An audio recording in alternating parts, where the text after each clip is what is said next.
All right, let's jump right into this explainer and tackle the ultimate hypothetical. It's a question that gets thrown around all the time. Did I miss the boat?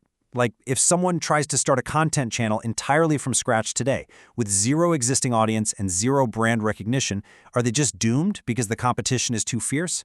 Well, based on our source material today, the answer is a massive, resounding no.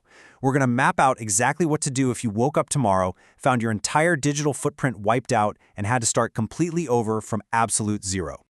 So, I'm throwing this scenario right at you. What would your very first step be? Today, we're extracting the core insights from an expert who broke down this exact thought experiment. We're mapping out a highly precise, practical playbook to take you from total obscurity to success. But more importantly, we're going to look at how to dodge those brutal beginner traps that keep people stuck spinning their wheels for years. Here's a quick look at our roadmap for this explainer. We're covering 6 crucial steps: overcoming fear, search and trends, audio and copyright, packaging and distribution, specialization, and finally, passion and consistency. Let's dive right into step 1. Step 1. Overcoming fear and starting immediately. We absolutely have to bust this massive myth holding so many beginners back. It's that paralyzing belief that you somehow need a professional camera, perfect studio lighting, and this gorgeous, expensive backdrop just to begin. Let's be real, it's just a lie our brains cook up to mask our fear of actually starting. Seriously, don't wait for the stars to align. Just take out the phone you're probably holding right now. Honestly, its camera is likely way better than what Hollywood was using just a few years ago. Literally, take the corner of your shirt, wipe the lens, don't even go looking for a microfiber cloth, and just hit record. Yeah, you're going to be nervous. Your very first attempt is almost certainly going to be your worst attempt, and frankly, it might be awful. But you know what? That's completely healthy. A published, flawed attempt beats a perfect idea stuck in your head every single time. And hey, if you're sitting there thinking, but I absolutely hate being on camera, guess what? You don't even have to be. Our source material highlights this insanely successful storytelling channel with over 3.7 million subscribers, and the creator literally never shows their face. They just point the camera out the street, film the outside world, and tell these incredibly engaging stories over the footage. So that excuse about needing perfect gear or needing to be this polished on-camera personality, it just doesn't hold up. Start with what you have, and just improve 1% at a time. Moving on to step 2, search strategies and writing trends. Here is the harsh reality when you're starting from absolute zero. Nobody cares about your day-to-day life yet. To break out of obscurity, you've got to lean hard into SEO, or search engine optimization. Your early content has to be a total magnet for people who are actively looking for answers. You've got to create stuff that solves specific problems for viewers instead of just documenting your personal life. When you start solving people's problems, that's when the algorithms wake up and start pushing your content to a much wider audience. Just think about this stark difference for a second. A classic beginner mistake is dropping an ego-driven piece titled something like, "My Day at the Gym." Unless you're already a massive celebrity, literally no one is typing that into a search bar. But look at the alternative. How to get fit at home with 3 exercises. Boom, that's value-driven. People are searching for that exact phrase every single day. Provide the utility first, and you can build the personal connection later.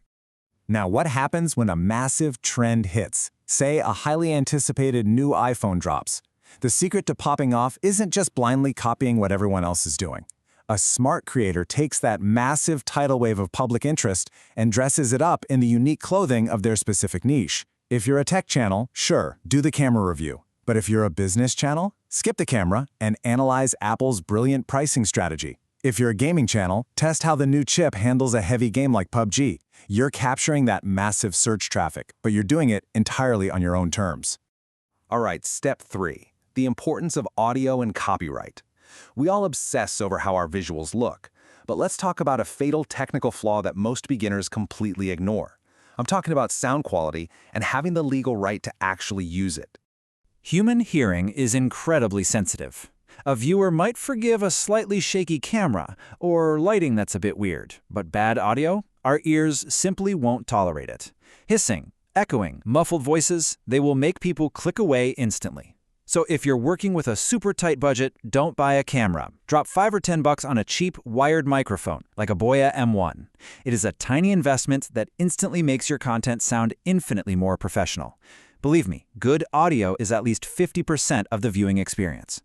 Then there's the massive trap of copyright. Grabbing a hit song or a cool movie clip to spice up your background is a fantastic way to get your entire channel nuked before it even gets off the ground. The algorithms are ruthlessly smart about this now. So instead of risking a channel-ending strike, lean into this incredible list of AI generation tools. You've got Nano Banana for images, or tools like Grok, Meta, Sora 2, and Veo 3 to legally generate your background video assets. It's totally safe, and it keeps all your hard work protected. Step 4. Packaging and cross-platform distribution. We're hitting arguably the most critical phase of this whole explainer right now. This is the make-or-break work you absolutely must do before you ever hit the record button. Exactly 50% of your total effort needs to be dedicated strictly to your packaging.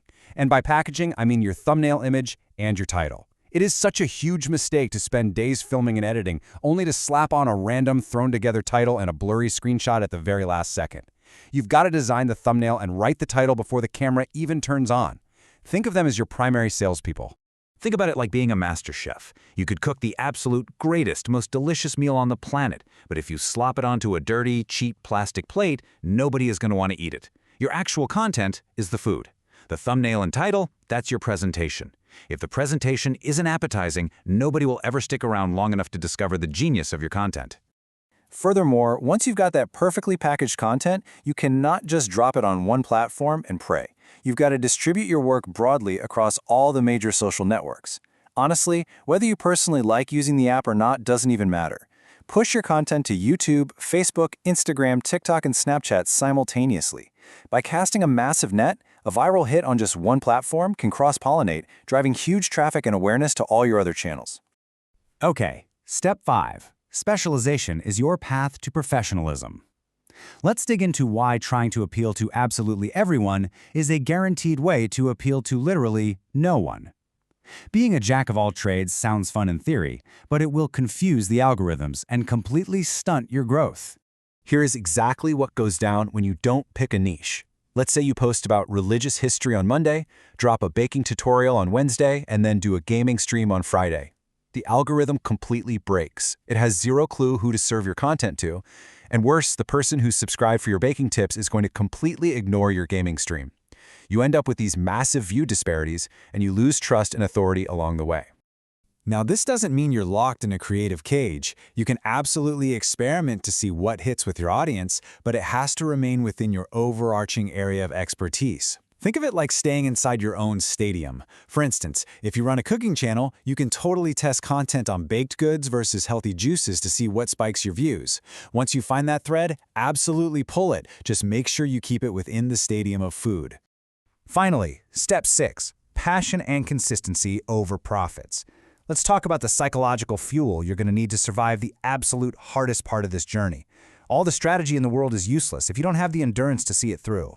Look, those first few months, it's basically a vast, quiet desert. You're going to spend hours editing in month 1, and literally no one is going to watch. By month 3, despite pouring your soul into it, your bank account is probably going to be sitting right at 0. If your only motivation for doing this is to make a quick buck, you will inevitably quit during these early, silent months.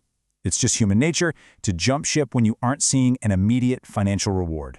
And that is exactly why your core motivation has to be a genuine passion for the topic itself. You need a deep desire to deliver value to other people. You really have to love the process. That passion is the only psychological fuel that's going to get you to upload piece of content number 50 or number 100 when nobody's paying you a dime. The beautiful irony here, which our source material really highlights, is this. When you focus entirely on building value first, the money eventually follows as a natural result, and usually it's way more than you initially imagined.